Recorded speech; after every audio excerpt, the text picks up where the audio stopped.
Hello YouTube, Grand Captain Speedy here. Last time on What If Cooler adopted Kakarot.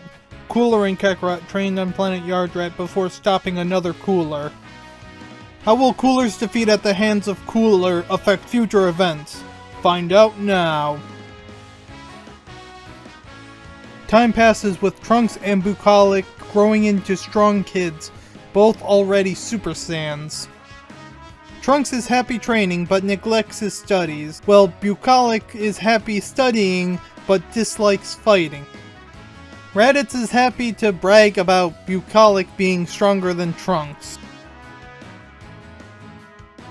After years of requests from the humans, Cooler finally allows the revival of a martial arts event, and thus the 22nd Tenkaichi Budokai is finally held, though made into a much more grand spectacle. Cooler and Bulma organize the whole thing with help from those who went to previous tournaments. Bulma is able to devise protection measures to be able to protect the audience members while allowing them to watch. Cooler decides the prize will be a choice of either a large sum of money or an additional challenge, with a wish as the prize for victory. Many joined the tournament excited at the prospect of getting a wish granted, though Kakarot, Raditz, and Trunks are annoyed that they aren't allowed to join. The preliminaries are a lengthy process thanks to the number of contestants, but they are eventually narrowed down to a select few finalists. The finalists are Tien, Q, Dor, Nappa, Birder, Yamcha, Jice, and Salza. The first match is Tien vs. Kiwi. Kiwi thinks he lucked out getting a weak human as an opponent, but he doesn't last long against Tien, who effortlessly knocks Kiwi out of the ring before leaving the ring. The second match is Dor vs. Nappa. Nappa is quite confident, but as the fight begins, Nappa is on the back foot against Dor. Dor has almost knocked Nappa out of the ring when Nappa suddenly transforms into a Super Saiyan and quickly knocks Dor out of the ring before realizing what happened. Nappa is very overjoyed as he leaves the ring. The third match is Birder vs. Yamcha. Yamcha pulls out every trick up his sleeves, but Birder's speed and strength prove too much for him, with Birder knocking Yamcha out of the ring before leaving the ring himself. The fourth match is Jice vs. Salza. Salza is interested to see which captain is superior and is eager to find out. Jice rushes in strong and puts up a good fight, but isn't a match for Salza, with him shortly getting thrown out of the ring before Salza leaves the ring himself. The first of the semifinals is Tien vs. Nappa. Nappa struggles a little but is able to knock Tien out of the ring before leaving the ring himself. The second of the semifinals is Birder vs. Salza. Salza isn't quite as fast as Birder, but with a bit of smart maneuvering is able to ring out Birder before he leaves the ring. The final match is Nappa vs. Salza. Salza is pushing Nappa back at the start, but Nappa quickly goes Super Saiyan, turning the tables, with Nappa knocking Salza out of the ring.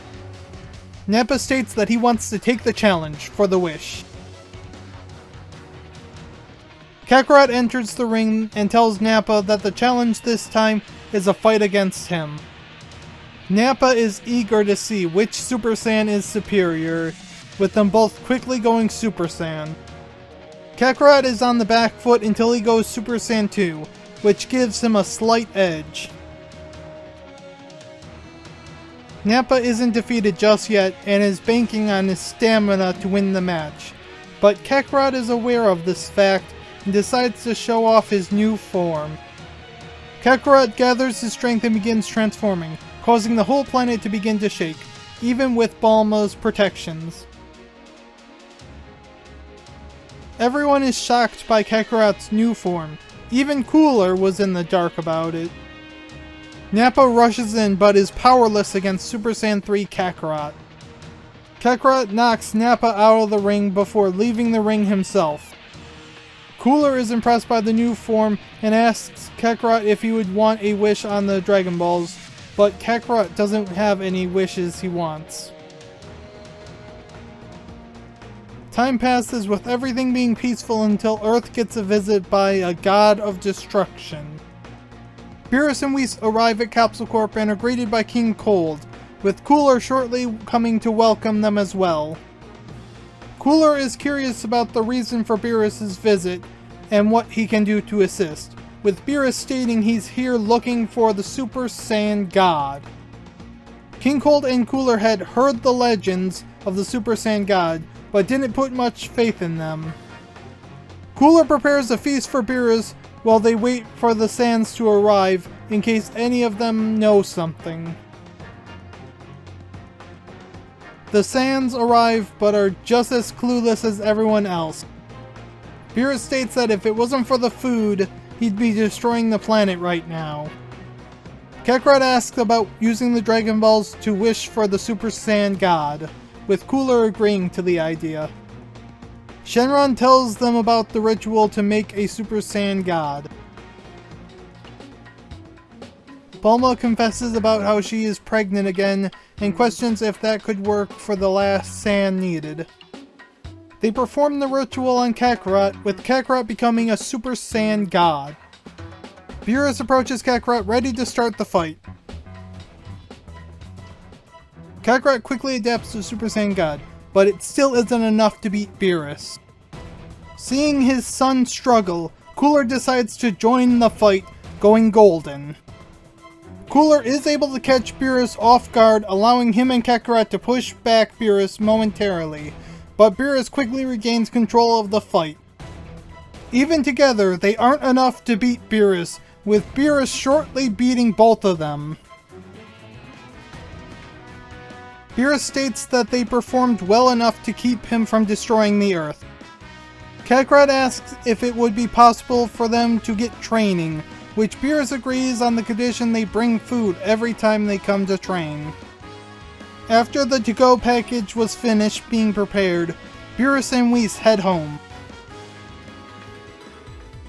This is where I'll end the part for now. How will Beerus' approval of Cooler and Kakarot's strength affect future events? Find out next time on What If Cooler Adopted Kakarot. If you enjoy my content, check out my Discord, as well as liking the video and subscribing to my channel. As always, have a wonderful morning, afternoon,